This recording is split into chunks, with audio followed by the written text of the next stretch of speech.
পারি? দিব না?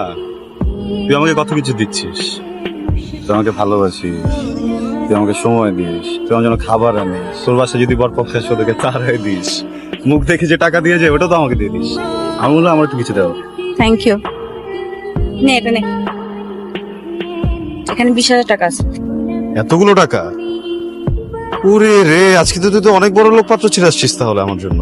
লাস্ট ওয়ার্নিং দিয়ে দিছে যে এবার যাই হোক, কানা হোক লুলা হোক, হোয়াট এভার, আমাকে কথা করা তাড়াতাড়ি করতে হবে। তুই টেনশন নিস না, দেখি আমি তো আমার মতো করে চেষ্টা করতেছি, বুঝছিস না?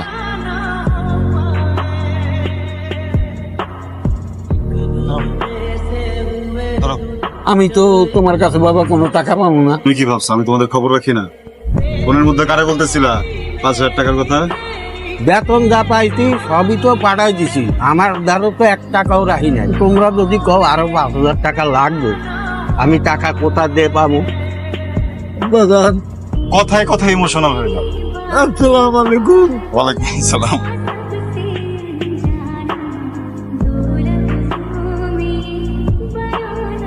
মামি, আরে তুই কেমন আছো? ভালো আছি, আয় ভিতরে আয়। আচ্ছা আরাম। ওয়ালাইকুম সালাম বাবা, আসো। দাঁড়া আসছো কেন? আমার প্রেসার মেশিনটা নিয়ে এসো, যাও। মামা, তো চিন্তার কিছু নাই তো। শোনেন, আমি কিন্তু আসলে এখানে আপনার প্রেশার বাড়াতে আজকে আসিনি, তাই না?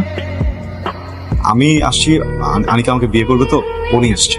হানিকা, তুই তোর সিদ্ধান্ত নে, তবে আমি এই ছেলের আমার অফিসে চাকরি দিতে পারবো না। আরে তুমি এমন করতেছো কেন? খারাপ কি?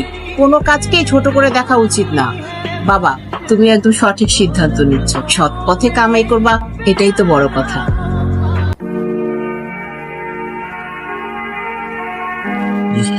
কেমন লাগছে? আরে বাবা, এবার না রেখে তুই একটু ঘুমটাটা সরাবি প্লিজ। এখন যদি নতুন বউ, অদ্ভুত সুন্দর লাগছে এটা। Thank you. এই দেখি, এই কি ব্যাপার, তুই কান্না লুকাচ্ছিস? হ্যাঁ, টাকা কাঁদতেছিস কেন তুই? কিছু কিছু কান্না দুঃখের কান্না না, অনেক সময় অতি সুখে মানুষ কান্না করে, এই কান্না কষ্টের না। আমি সব সময় এই দিনটার কথা চিন্তা করতাম, এই দিনটার জন্য ওয়েট করতাম। ফাইনালি আজকে আমরা এখানে।